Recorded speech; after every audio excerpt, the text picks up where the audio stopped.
उद्घाटन उद्बोधन के लिए हमारा मार्गदर्शन करें और उन्हीं की प्रेरणा से ये आज सम्मेलन हो रहा है।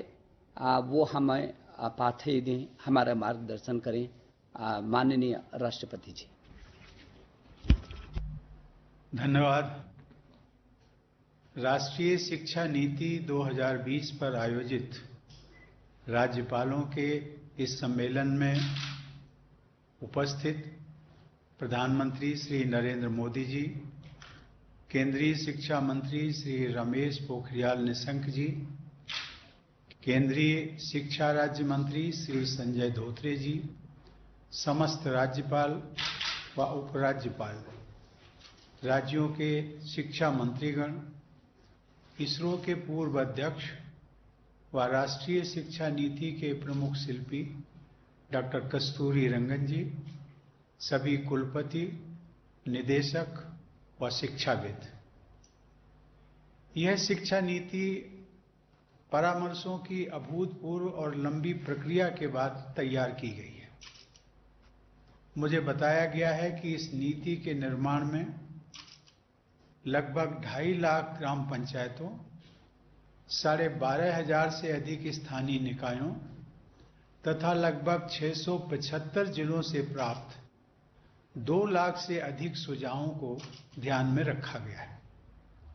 ऐसी राष्ट्रव्यापी तथा विस्तृत भागीदारी के कारण यह शिक्षा नीति सही मायनों में राष्ट्रीय अपेक्षाओं और समाधानों को समाहित करती है। यह शिक्षा नीति 21वीं सदी की आवश्यकताओं व आकांक्षाओं के अनुरूप देशवासियों को, विशेषकर युवाओं को आगे ले जाने में सक्षम होगी। यह केवल एक नीतिगत दस्तावेज नहीं है, बल्कि भारत के शिक्षार्थियों एवं नागरिकों की आकांक्षाओं का प्रतिबिंब है। इस शिक्षा नीति के निर्माण व निर्धारण की विस्तृत व जटिल प्रक्रिया को सफलतापूर्वक संपन्न करने के लिए मैं केंद्रीय शिक्षा मंत्री, राज्य शिक्षा मंत्री, मंत्रालय के सभी अधिकारियों एवं अन्य संस्थानों के लोगों को साधुवाद देता हूं। इस शिक्षा नीति को वर्तमान स्वरूप प्रदान करने वाले पद्म विभूषण से सम्मानित डॉक्टर कस्तूरी रंगन एवं उनकी टीम के सभी सदस्य विशेष सराहना के पात्र हैं। राष्ट्रीय शिक्षा नीति 2020 के ऐतिहासिक दस्तावेज को वर्तमान स्वरूप प्रदान करने में उनके दूरदर्शी नेतृत्व एवं प्रेरक भूमिका के लिए मैं प्रधानमंत्री जी को बधाई देता हूं। राष्ट्रीय शिक्षा नीति की घोषणा के बाद विभिन्न स्तरों और क्षेत्रों में इस पर चर्चा परिचर्चा होने लगी है। शिक्षाविदों, अभिभावकों, विद्यार्थियों व सामान्य लोगों ने इस नीति का स्वागत किया है।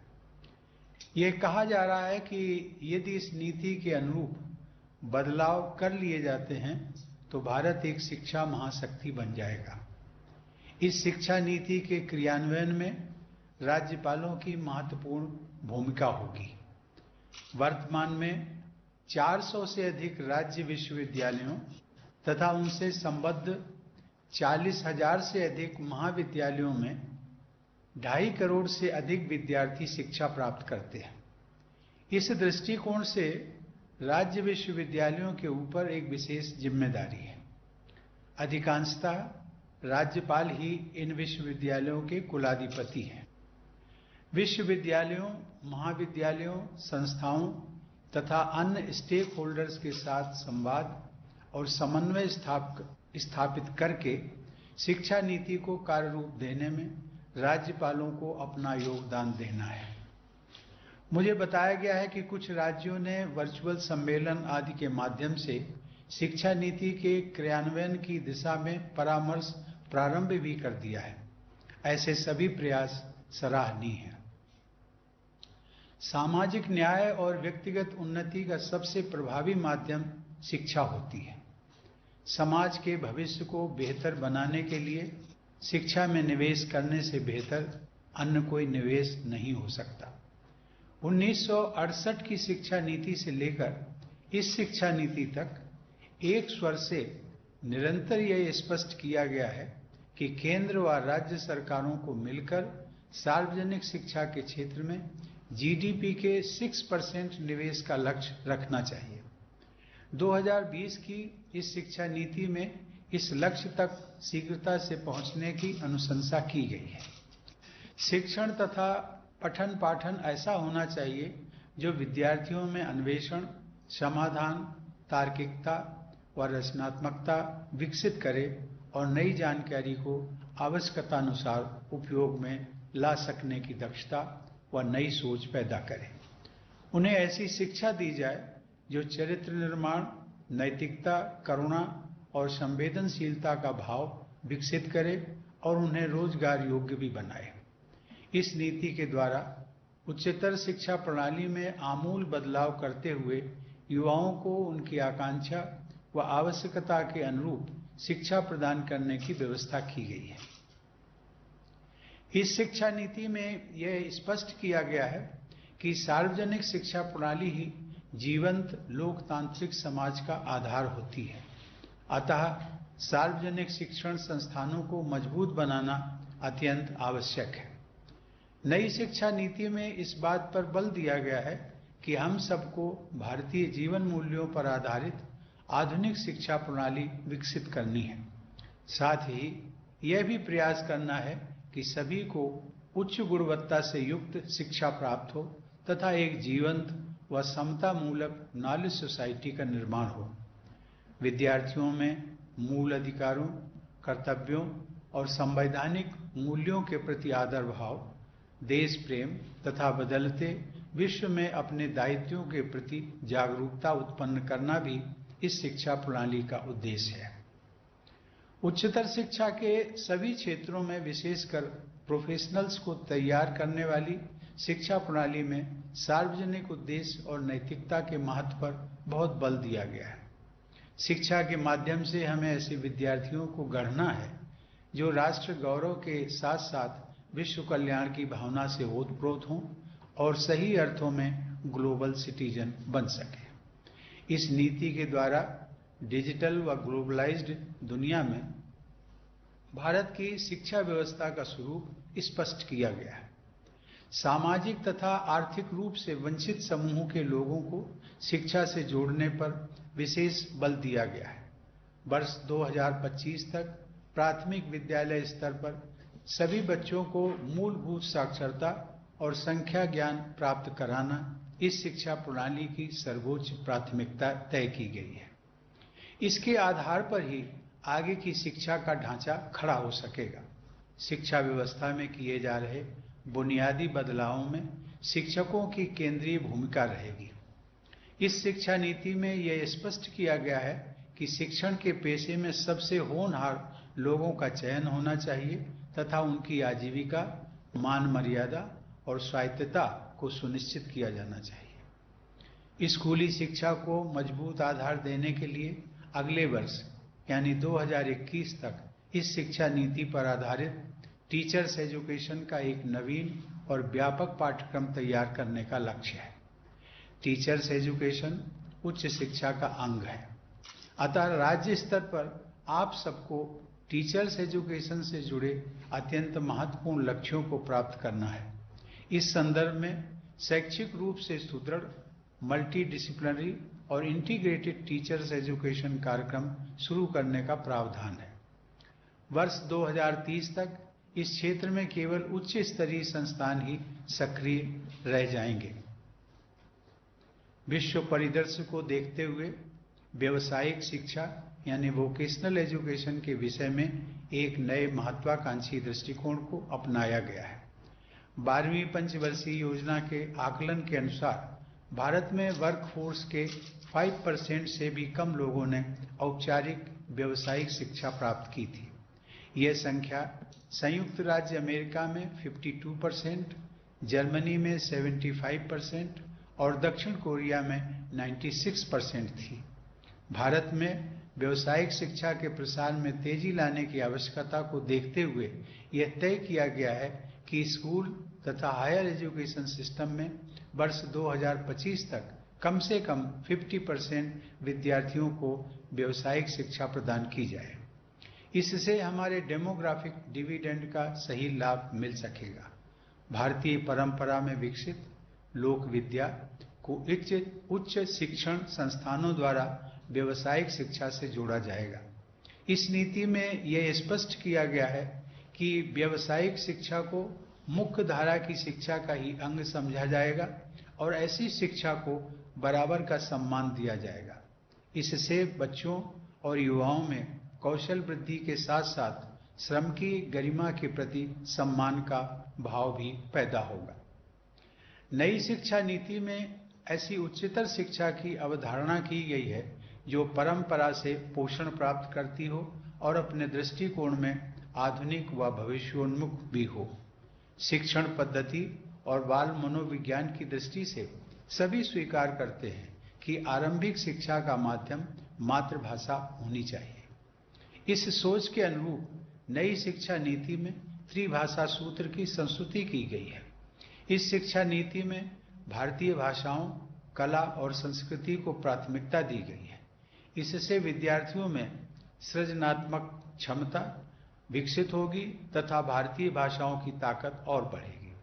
विविध भाषाओं वाले हमारे देश की एकता को अक्षुण्ण बनाए रखने में इससे मदद मिलेगी। राष्ट्रीय शिक्षा नीति में भारतीय भाषाओं, कलाओं और संस्कृति के संवर्धन को विशेष महत्व दिया गया है, क्योंकि वे भारत की पहचान के साथ साथ हमारी अर्थव्यवस्था के लिए भी महत्वपूर्ण है।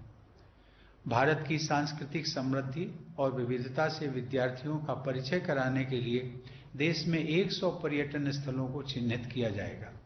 शिक्षण संस्थानों द्वारा उन स्थानों पर शैक्षिक भ्रमण पर ले जाया जाएगा ताकि वे हमारे देश की बहुआयामी सभ्यता, संस्कृति, ज्ञान विज्ञान और साहित्य को समझ सकें। आप सब अपने अपने राज्यों में ऐसे स्थलों के विषय में अच्छी पाठ्य सामग्री विकसित करवा सकते हैं। ऐसे स्थलों में पर्यटन सुविधाओं के विकास के लिए भी आप आवश्यक दिशा निर्देश दे सकते हैं। राष्ट्रपिता महात्मा गांधी वैज्ञानिक व तकनीकी शिक्षा तथा विशेषज्ञों को जन सामान्य एवं भारतीय भाषाओं से जोड़ने के पक्षधर थे। शिक्षा योजना से जुड़े उनके अनेक महत्व इस राष्ट्रीय शिक्षा नीति में परिलक्षित होते हैं। बापू ने कहा था, मेरी योजना में ज्यादा और बेहतर पुस्तकालय होंगे, ज्यादा और अच्छी प्रयोगशालाएं होंगी, अधिक और श्रेष्ठतर अनुसंधान संस्थाएं होंगी। उसके अंतर्गत रसायन शास्त्रियों, इंजीनियरों और अन्य विशेषज्ञों की एक पूरी सेना तैयार की जाएगी। ये लोग देश के सच्चे सेवक होंगे और उस राष्ट्र की विविध और बढ़ती हुई जरूरतें पूरी करेंगे, जिसे अपने अधिकारों तथा आवश्यकताओं का उत्तरोत्तर अधिकाधिक भान होता जा रहा है। और ये सभी विशेषज्ञ विदेशी नहीं बल्कि आम जनता की भाषा बोलेंगे। जो ज्ञान से प्राप्त करेंगे वो आम लोगों की पहुंच के अंदर होगा। वो उसके साझेदार होंगे। आंख मूंद कर नकल करने के बजाय सच्चे मौलिक काम किए जाने लगेंगे। ये बापू ने कहा था। मित्रों, तक्षशिला, नालंदा, वल्लभी और विक्रमशिला जैसे प्राचीन विश्वविद्यालयों से प्रेरणा लेते हुए बड़े और मल्टी डिसिप्लिनरी विश्वविद्यालयों तथा हायर एजुकेशन इंस्टीट्यूशंस अथवा क्लस्टर्स को स्थापित करने की अनुशंसा की गई है। Multi disciplinary education and research universities अर्थात मेरू की स्थापना की जाएगी, जिनका लक्ष्य विश्व स्तरीय गुणवत्ता प्राप्त करने का होगा। इससे देश के हर हिस्से में बहुमुखी प्रतिभा वाले योग्य और रचनाशील युवाओं का विकास हो सकेगा। ऐसे प्रयासों से भारत में अंतर्राष्ट्रीय छात्रों की संख्या बढ़ेगी। भारत को एक ग्लोबल स्टडी डेस्टिनेशन के रूप में विकसित किया जाएगा, जहां कम खर्च पर उत्कृष्ट शिक्षा उपलब्ध होगी। अच्छा प्रदर्शन करने वाले भारतीय विश्वविद्यालयों को अन्य देशों में परिसर स्थापित करने के लिए प्रोत्साहित किया जाएगा। साथ ही दुनिया के शीर्ष विश्वविद्यालयों को भारत में आकर शिक्षा प्रदान करने की अनुमति दी जाएगी। वंचित क्षेत्रों में उच्च शिक्षा के लिए वर्ष 2030 तक प्रत्येक जिले में या उसके समीप कम से कम एक बड़ा मल्टीडिसिप्लिनरी हायर एजुकेशन इंस्टीट्यूशन उपलब्ध कराने का लक्ष्य है। इसके लिए राज्य स्तर पर अनेक कदम उठाए जाने होंगे।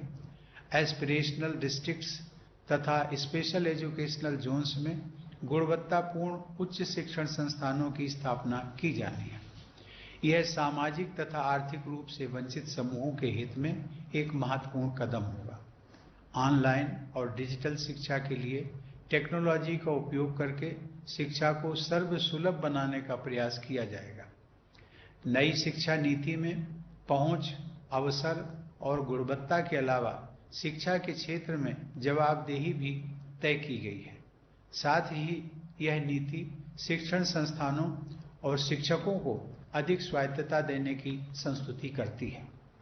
यह देखा गया है कि रिसर्च और इनोवेशन में निवेश का स्तर अमेरिका में जीडीपी का 2.8%, दक्षिण कोरिया में 4.2% और इजराइल में 4.3% है, जबकि भारत में यह केवल 0.7% है। भारत जैसी बड़ी और जीवंत अर्थव्यवस्था को गति प्रदान करने के लिए नॉलेज क्रिएशन तथा रिसर्च को प्रोत्साहित करना जरूरी है। केंद्र व राज्य सरकारों को रिसर्च तथा इनोवेशन में निवेश का प्रतिशत बढ़ाना होगा। सभी क्षेत्रों में गुणवत्ता युक्त शैक्षिक अनुसंधान को प्रेरित करने के लिए राष्ट्रीय अनुसंधान फाउंडेशन की स्थापना की जाएगी। शोध की संस्कृति को मजबूत बनाने के लिए सभी विश्वविद्यालयों व उच्च शिक्षण संस्थानों को राष्ट्रीय अनुसंधान फाउंडेशन के साथ मिलकर काम करना होगा। टेक्नोलॉजी के उपयोग और इंटीग्रेशन से शिक्षण प्रक्रिया में सुधार को गति मिलेगी तथा बेहतर परिणाम निकलेंगे। इसके लिए national educational technology forum NETF की स्थापना की जाएगी। NETF द्वारा राज्य सरकार की एजेंसियों को भी परामर्श उपलब्ध कराया जाएगा।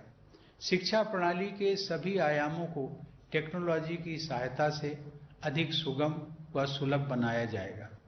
आर्टिफिशियल इंटेलिजेंस के संदर्भ में अनुसंधान और उपयोग को बढ़ावा दिया जाएगा ताकि स्वास्थ्य सेवाओं, कृषि, क्लाइमेट चेंज जैसे क्षेत्रों में प्रभावी बदलाव लाए जा सके। इस शिक्षा नीति की सफलता केंद्र तथा राज्य दोनों के प्रभावी योगदान पर निर्भर करेगी। भारतीय संविधान के अंतर्गत शिक्षा कंकरेंट लिस्ट का विषय है, अतः इसमें केंद्र और राज्यों द्वारा संयुक्त और समन्वयपूर्ण कार्रवाई की आवश्यकता है। शिक्षा से जुड़े मानकों पर विभिन्न राज्यों में असमानता देखी जाती है। राज्यों को अपनी स्थानीय परिस्थितियों, विशेषताओं तथा अपेक्षाओं के अनुरूप राष्ट्रीय शिक्षा नीति का अनुपालन करना है।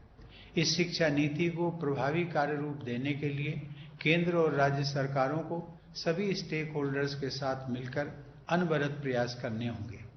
उच्चतर शिक्षा के क्षेत्र में इस शिक्षा नीति की अनुशंसाओं का समयबद्ध पालन सुनिश्चित करने के लिए विश्वविद्यालयों के कुलपतियों तथा शिक्षकों की वैकेंसीज पर अतिशीघ्र सुयोग्य व्यक्तियों को नियुक्त करने की आवश्यकता है। प्रधानमंत्री जी व शिक्षा मंत्री जी, राष्ट्रीय शिक्षा नीति पर आज आयोजित परिचर्चा के संदर्भ में मैंने कुछ दिन पूर्व सभी राज्यपालों व उपराज्यपालों से बात की थी। मुझे इन सबकी उत्सुकता, उत्साह व तैयारी के बारे में जानकर बहुत प्रसन्नता हुई। सभी राज्यपालों ने अपने शिक्षा मंत्रियों और राज्य विश्वविद्यालयों के कुलपतियों के साथ बैठकें की हैं तथा आज राष्ट्रीय शिक्षा नीति पर चर्चा करने के लिए तैयारी करके आए हैं। मैं परिचर्चा के अगले सत्र में भी उपस्थित रहूंगा। शिक्षा नीति के क्रियान्वयन से जुड़े संवाद व परामर्श की प्रक्रिया को जारी रखते हुए केंद्रीय शिक्षा मंत्रालय ने आगामी 19 सितंबर को केंद्रीय विश्वविद्यालय और उच्च शिक्षण संस्थानों के साथ एक वर्चुअल सम्मेलन का आयोजन निर्धारित किया है। मैं उस संवाद में भी भाग लूंगा। ऐसे सभी संवादों के निष्कर्षों को जोड़कर देखने से शिक्षा नीति के कार्यान्वयन से जुड़े मुद्दों पर समग्र दृष्टिकोण बन सकेगा। मैं चाहूंगा कि सभी राज्यपाल अपने राज्यों में नई शिक्षा नीति को कार्य रूप देने के लिए थीम आधारित वर्चुअल सम्मेलन करें। शिक्षा नीति के विभिन्न आयामों पर व्यापक विचार विमर्श के उपरांत आप सब अपने महत्वपूर्ण सुझाव केंद्रीय शिक्षा मंत्रालय को भेज सकते हैं ताकि उनका देशव्यापी उपयोग किया जा सके। राष्ट्रीय शिक्षा नीति की अनुशंसाओं को लागू करने की दिशा में आप सभी राज्यपालों तथा शिक्षा मंत्रियों का बहुत महत्वपूर्ण दायित्व है। मुझे विश्वास है कि राष्ट्रीय शिक्षा नीति को कार्य रूप देने में योगदान करते हुए आप सब भारत को नॉलेज हब बनाने में अपनी प्रभावी भूमिका निभाएंगे। धन्यवाद। जय हिंद।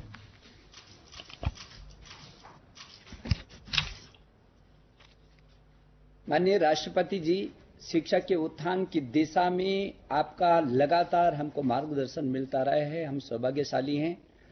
हम आपके प्रेरक आशीर्वचन के लिए हृदय की गहराइयों से एक बार पुनः आपका आभार प्रकट करते हैं। और अब मैं पुनः एक बार महिम राष्ट्रपति जी और आदरणीय प्रधानमंत्री जी का